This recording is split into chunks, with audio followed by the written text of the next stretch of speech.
nonetheless, I did.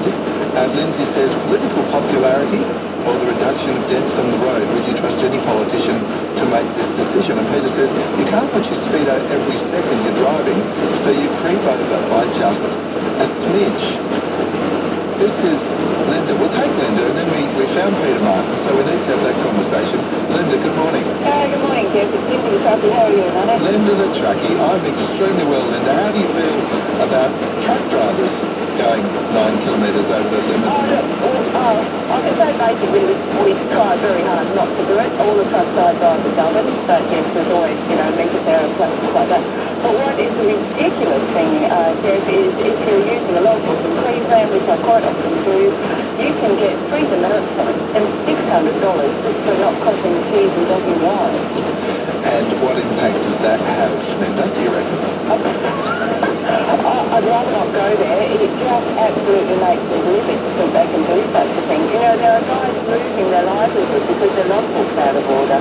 Demerit points are not, as far as I'm concerned, demerit points shouldn't be taken from you for a logbook infringement. If you want to try them, all well and good, but no, not, this is people's livelihood.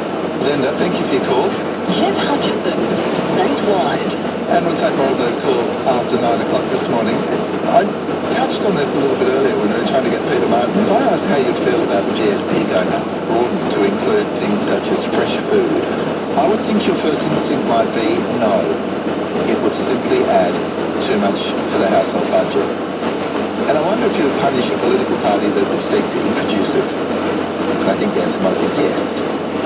What would you say if I told you a 2.5% increase would raise about $12.5 billion a year, money that goes to the states, and a 5% increase would add another $25 billion? Does it now become a conversation we should at least be having?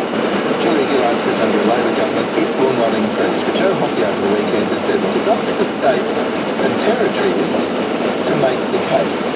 Well, here's New South Wales Premier Barry O'Farrell on Sky yesterday.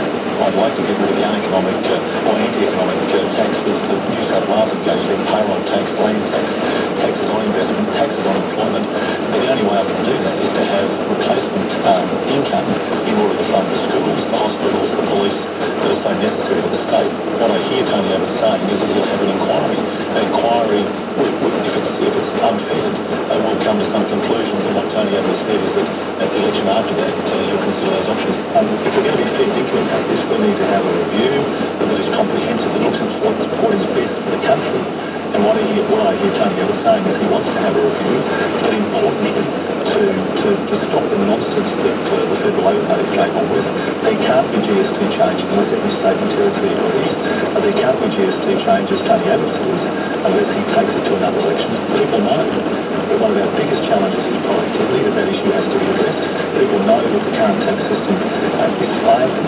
We've only got to talk to business and people across states like New South Wales who see these regressive taxes that we can only eliminate if we were compensated for it, and the best way to do that, as I'm arguing this probably before, is through the GST. Barry Farrell, New South Wales Premier. Peter Martin is the economics correspondent with the Sydney Morning Herald and The Age, and I'm delighted that we found him. Peter, good morning to you. Hi. Peter, is the current tax system failing in this country? You'd think so. If you compare it to other countries, and the Henry Review was prevented from examining either the composition of the GST, what's in it, and its level. But the Treasury late last year published an analysis of how Australia compares to other countries, and broadly it's to other OECD countries, to other developing countries, but the US, the UK, and Europe and Canada. Broadly, our tax is low, okay? Total tax paid low. That's a fact compared to the other developed countries. Not compared to Singapore and China and so on, but compared to the other developed countries. The other key difference is that our company tax rate is high, and there are problems with that because that makes companies less likely to come here and set up. So people notice all the more when the mining investment boom fades. The other key difference, the third key difference, is that our consumption tax as a proportion of total tax is way down. And if you look at those other countries, look at New Zealand. It now has a GST of 15%. Most of Europe has a GST of around 20%. New Zealand has increased its rate twice now. It started at 10%, as we did. We are stuck on 10%. Now, you might say that any tax increase is a bad thing, but if the GST isn't increased, over time we're likely to need more tax. As the population ages, spending on health goes up, we're going to have to increase something else. It's a question of the least worst. The least worst. Now, it's a politician that says we would endorse the imposition of the GST on food and health and education, but is there a certain economic reality that you pointed out there that really does have to be faced? What I like about this is that the states are facing that reality. I really like it. Usually these things are sort of guessed. So when the GST was introduced, we were told everyone's a winner. To quote the Hot Chocolate song, everyone was going to be better off. But as budgets become tighter, what we're now seeing is real choices are being made. So to fund the National Disability Insurance Scheme, the Prime Minister said, you want it? You're going to have to pay for it. Well, as a Medicare, okay? Now, states are really squeezed in their budgets because the states are... We've not done that well with Peter this morning. Listen to Peter Martin, the economics correspondent with the Sydney Morning Herald and The Age. We'll do our darndest to get him back. 45 Golden Green, cooking up a storm on Regional Drive. Pizza is the one food that you can have a party and you can invite anybody over. There's a party going, Theo. What party's that? Barry, did you get an invite? No. 50th, that's very well, thank you. It wasn't his 50th, it was his 60th, Not 60 after going to Holland Track. Tuesdays with Dad. So you have to buy sauce. That's the first thing I'll be putting on. Very, very, very. Regional Drive. Swinging like a gate in a cyclone. We're Jeff Hutchison, this is the morning program, and that was Peter Martin. We just can't find him. We'll do our darndest, as I say, to get him back. But a couple of observations already about the GST, and belief that... Jeff, before the coalition brought in the GST, pensioners paid no tax, but now they will pay 10% on all goods and services without getting anything back through tax. It's not fair. Are you telling me we've got Peter Martin back? The same Peter Martin or some other guy? Oh, Peter, hello. Jeff, I understand this is your first day back, and I'm really sorry that in some small way I've been responsible for this. Peter, we have about a minute for you to give us an assessment on whether or not this is a discussion that should happen, will happen. Labor's decision not to have it discussed in the GST, the Henry tax review, was cowardly and arguably disgraceful. Of course it should be discussed. If there's an added government, the added government will have a tax review. Of course it should be part of it because it's one of the key arms of the tax system. And by the way, it does less damage than any tax apart from the resources tax, according to Treasury analysis. All taxes do damage because they change our behaviour. Income tax makes us work less and so on. The GST actually has hardly any effect on what we spend, and I don't think there's anyone in Australia who hates it so much to go back to the days before we had it. Well, it is interesting, of course, that the Prime Minister said that we have always opposed the GST, but it is very much part of our taxation landscape. Well, Peter Martin, we'll leave it there because we're running out of time. 1300 222 720. I wonder whether you would accept the decision to increase the GST by 2.5%, which would raise that $12.5 billion, or by 5%, which would raise $25 billion, or would you simply say it is another grab for our dollar? 1300 222 720. I'll talk to you after the news.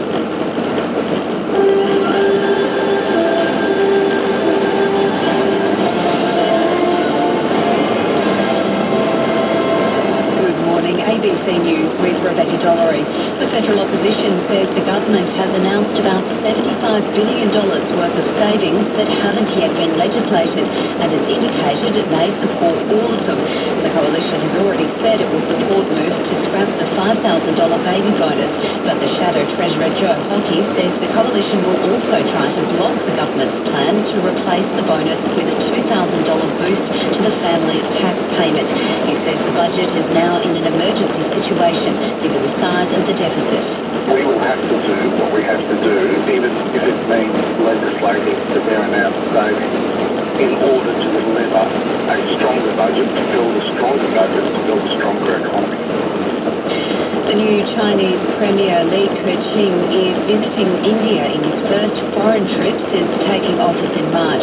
China says it shows the importance it attaches to its relations with India. An Indian government spokesman, Syed Akbaruddin, also welcomed the visit.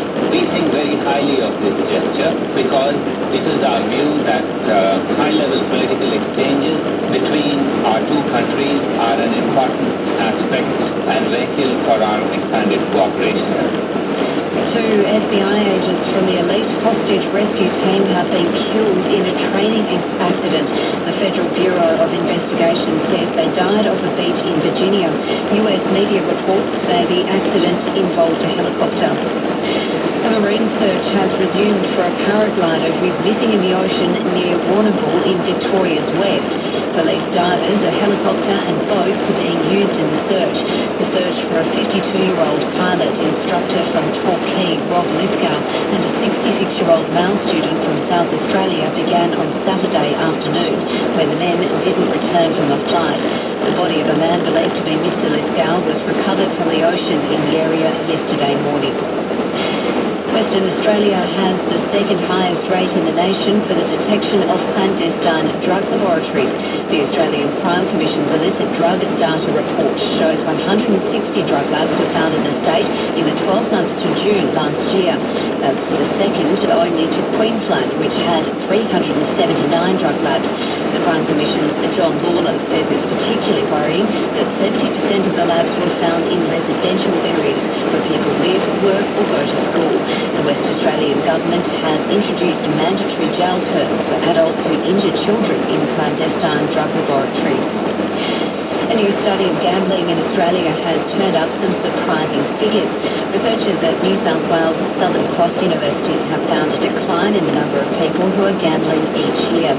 Sally Gainsbury's study of 15,000 people found 2/3 had gambled in the past year, compared with more than 4/5 in 1999. But Dr. Gainsbury says sports betting has doubled in popularity, fueled by a push in advertising, and she says online gambling is attracting new customers. 52% of people who gamble online actually prefer that mode compared to land-based gamblers. It's that accessibility and convenience that's really driving them to use the mode. And some people actually prefer and don't like the land-based venues. So we're seeing a new subset of Australians who are engaging in this gambling activity. 6 Queensland Rugby League players have been handed a 2-year ban for using a performance-enhancing drug. The men from Brisbane, Sunshine Coast and Townsville all tested positive to the stimulant methylhexanamine. None have played for the NRL, however one man played in the Queensland Cup until last year. Aurora Andrushka from the Australian Sports Anti-Doping Authority says the athletes should have known what they were taking. The bottom line is this stuff has the risk of being very harmful to human health, and I think that's really the strong message why people should stay away from this stuff. To sports news, and South Korea's Bae Moon has won his first US PGA title by 2 shots at the Byron Nelson Championship. Bae fired a 1-under par 69 in the final round, holding off America's Keegan Bradley, who shot 72 in Texas. Areas of rain for Perth today. During the day, isolated gusty thunderstorms in the afternoon. Right now in the city, it's 13.8 degrees, headed for a top of 19 today. For news at any time, go to our website. Jeff Hutchison, on air, online and on digital radio. 720 ABC Perth and local radio WA. Hello, if you've just joined the program this morning, we're asking you how you would feel about a discussion, not even politicians saying we're going to do it, a discussion about the future of the GST and whether or not there is room for it to rise. You heard Peter Martin in about 3 instalments using 4 different technologies, telling you a bit about that before 9 o'clock. And also the subject of demerit points versus fines. We're going to take your calls, 1300 222 720, and from the text, Jeff, I'm all for the GST raising. We clearly need it. Let's get rid of crappy taxes like stamp duty. It's fair because it'll be based on consumption. So how isn't that fair? To which Trent reminds us, Jeff, weren't all these inefficient taxes meant to be replaced by the GST already? We've had these arguments before. Peter Martin's economic and tax explanations are brilliant and easy to understand, writes one of our correspondents. Fine for you to say, Peter, with your high income, you can afford it. This is Greg. Morning, Greg. Good day, Jeff. Just on the GST there, I don't mind the idea of increasing the GST, but as long as WA gets a fair return on the GST that we pay, because currently we're paying some ridiculously low amount, 55 cents or something in the next 12 months to 2 years or something from my understanding. Greg, I think like every person in every state and every premier in every state, the way they would support an increase in the GST was if they genuinely believed they were going to get a fairer share of those GST revenues. And Greg, it seems the problem in this country at the moment, apart from the fact that Western Australia is very concerned that it is not receiving that which it should, despite for years having been a beneficiary. Our memories are always short about these things. Other states are claiming the same things.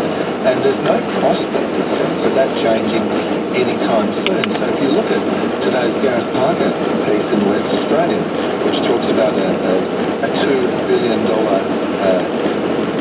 missing, essentially, $2 billion hit off revenue forecasts in the state, smaller iron ore royalties, that smaller GST take, it's starting to tighten up pretty quickly. Would a GST increase assist those states who want that assistance? I'm sure they'd all say yes, but who's going to increase it? On the subject of demerit points and whether or not you deserve to receive a demerit point if you are speeding up to 9 kilometres above the legal limit. This is Jason. Good morning. Good morning, Jeff. I would have to agree. You should deserve a demerit, unfortunately. I'm on the road most of the day accident and sales, and I do work up in commission based, and sort of driving down the road, you can, this trip could cost me a couple $100. Could cost me a demerit. It's certainly worth to deter me from doing that 6 to 8 Ks over the need, which I currently do. Are you doing that because you're in a hurry, or are you doing that because, like most of us, you're watching almost everyone in that line of traffic doing the same thing? No, yeah, I'm good both. Actually, I'm in a hurry, and it's because I can. And the thing about WA is that speed cameras sit on the side of the road, and they're blatantly obviously to see. And I know I can brake in time to avoid that going past that flash. I've helped in South Australia, and they're hidden behind cars, and they sit there. It's a very contentious issue, but it's the fact that you don't know where they are. They sit behind the trees and the bushes, and it does slow you down because there's that threat of losing the money and possibly the point. I wonder if Paul Calamaro didn't have a point where he said, look, if you accumulate 6 over a shortish period of time, we will send you a note that will say, do you know what, if you do another one of these in the next 2 years, it'll be a double demerit. Do you think something like that would be the incentive to do the right thing? Absolutely. Yep, I think it would. And I think it's fun that it is. It's not politically popular, but someone has to make the decision sometime, and everyone drives on the road and everyone likes to do their 6 kilometres over. So I think that's why it's a little bit of a contentious issue, and no one really wants to face that. No, and Jason, just as you and I can argue, yes, we probably should have it.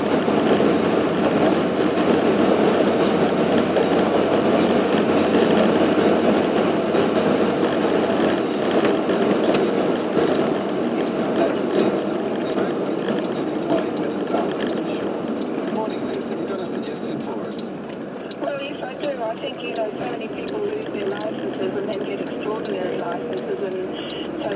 not such a deterrent for them to get demerit points, but I'm thinking perhaps they can make the extraordinary licences really expensive to get, so, you know, maybe it deters people a bit more. Yeah, Liz, it might be that deterrent that works.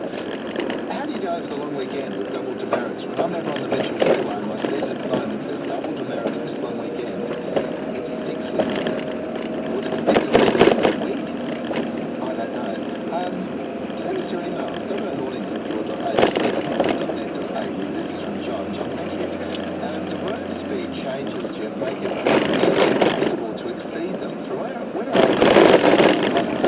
to Dunn's Road, the speed changes are 50, 80, 110, 90, 80, 70, 90, 110. You can tell he's done his work.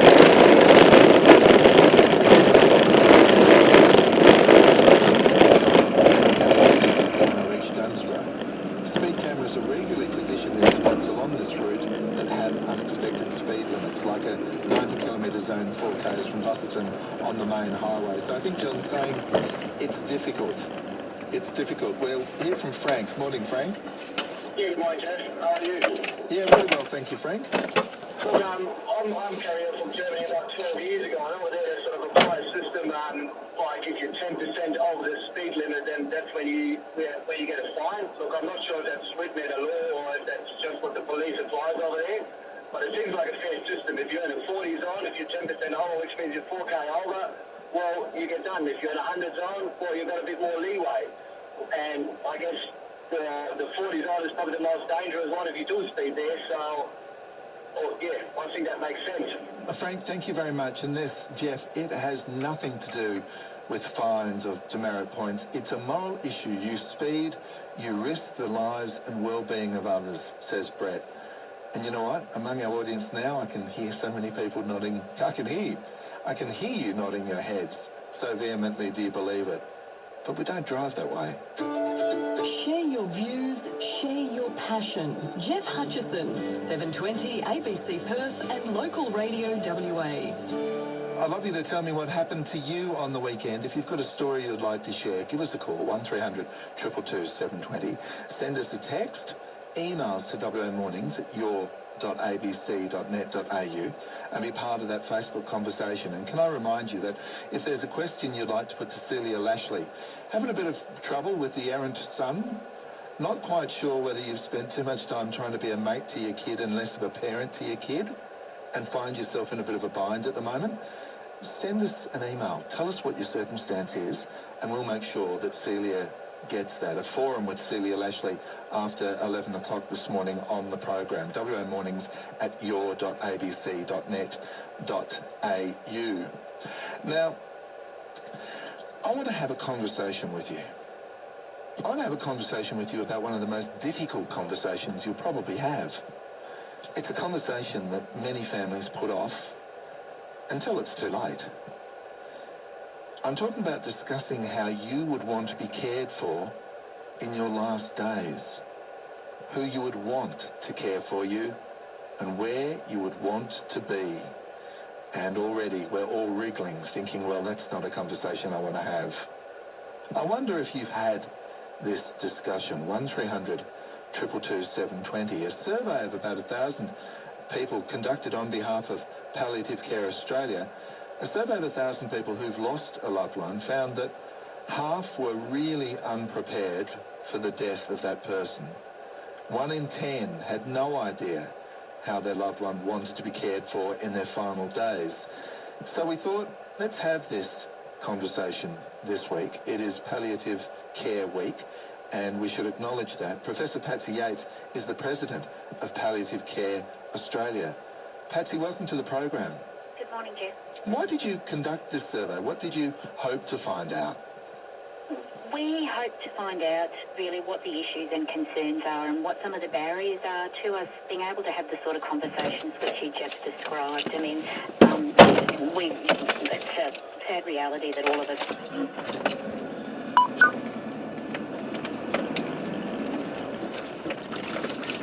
And it's just so important that we have these conversations, and we were interested in finding out what the issues were so that we could help promote some better discussions in our community. And I know it's no surprise that of those that you interviewed,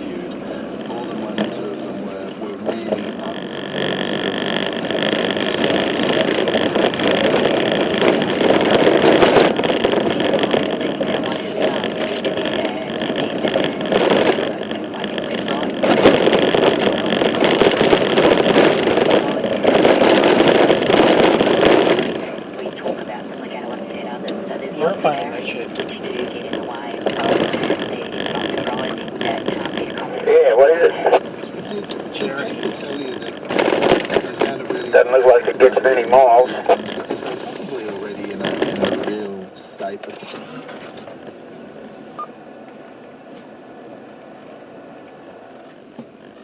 We're trying to encourage people to think about, as well as that you don't want to leave it too late. It's often, better to have these conversations when you can really openly talk about what your wishes may be, and leaving it too late is what our survey found is sometimes what can actually create more distress at a time when it's already very difficult.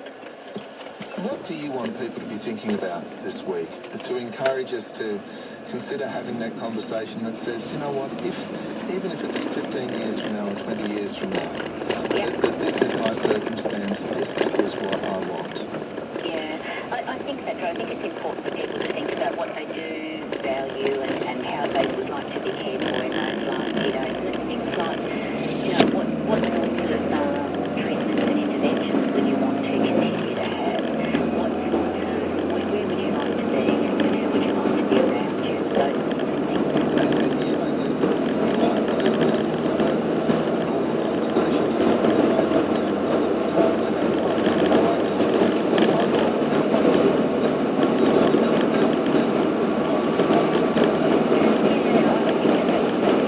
to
time they have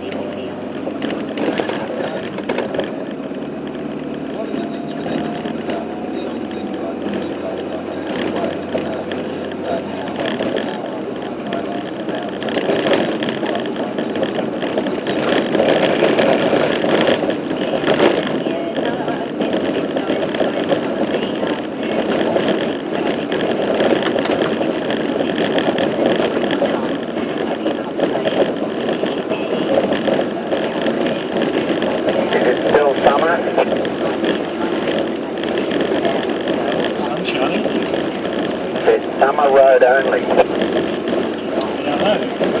The sun's shining. It could be dangerous. It could be a bit extreme. We're off the bitumen now.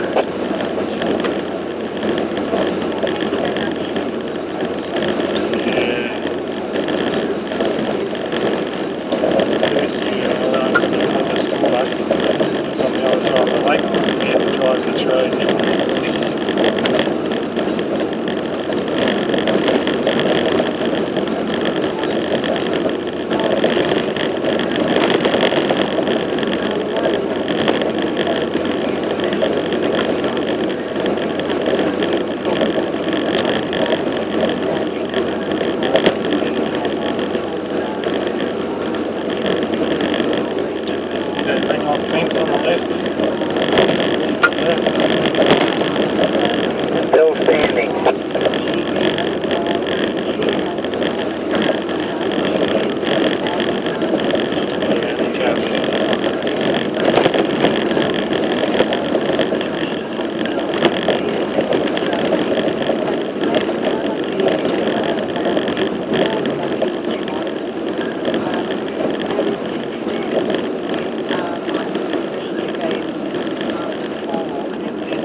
blokes go down an inch of water, we build a flat bottom boat that will float in an inch of water. Well, you just need more than an inch, mate. It's like everything. Inches count.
Busy road this, eh?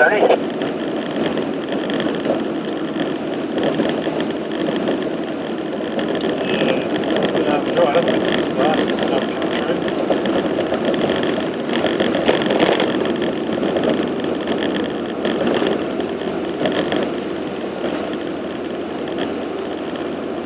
Well, some of these tracks look a bit fresh from this morning. Rain.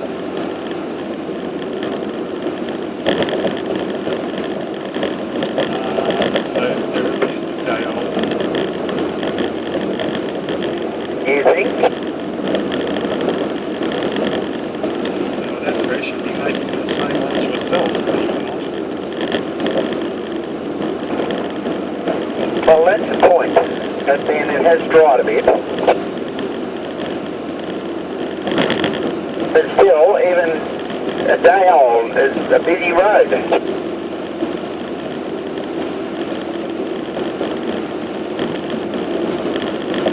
Did we come this far on the motorbike? No. Didn't think so.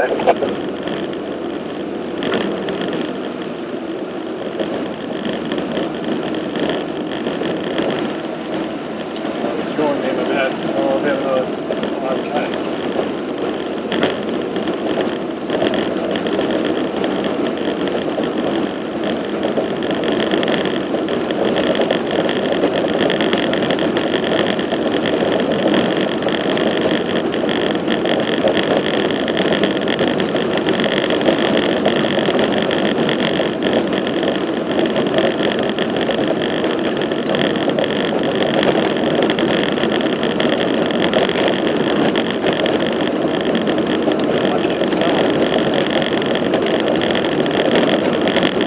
Lucky. Plenty of firewood around here.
the Toyota Land Cruiser Club who were run out here every Easter. I don't know, I don't remember reading that somewhere.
bus.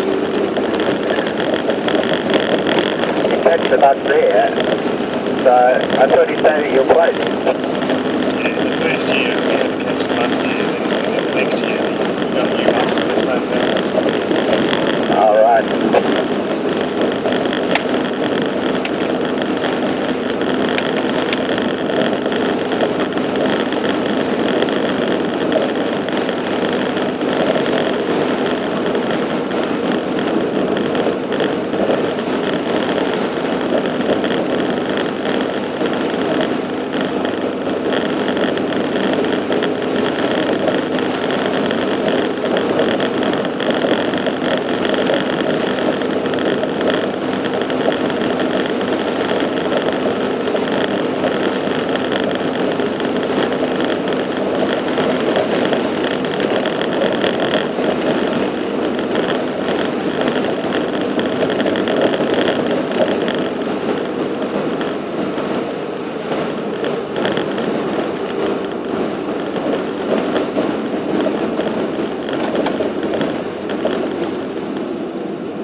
Nowhere, mate. I'm just following you. Oh, you drove past. Is this track on your bloody disc bank machine? Absolutely. The whole length of it? Yo.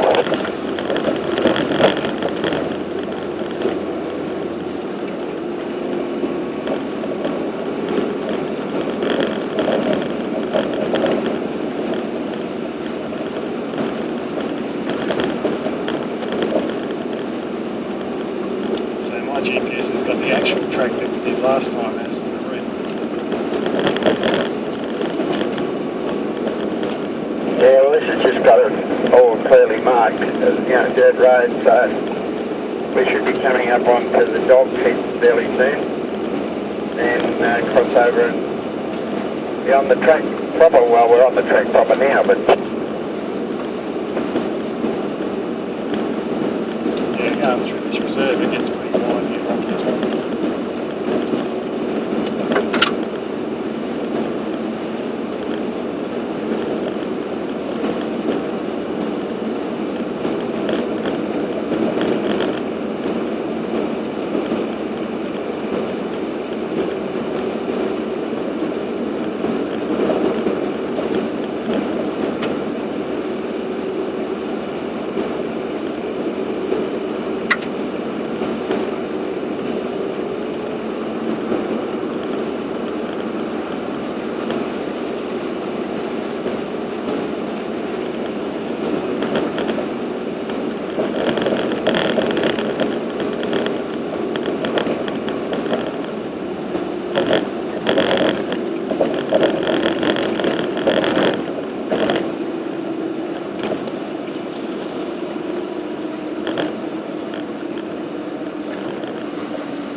Puddle on the rock pool there. Yes, I managed to avoid it. Yeah, that wasn't there the last time. We went straight through the middle of it.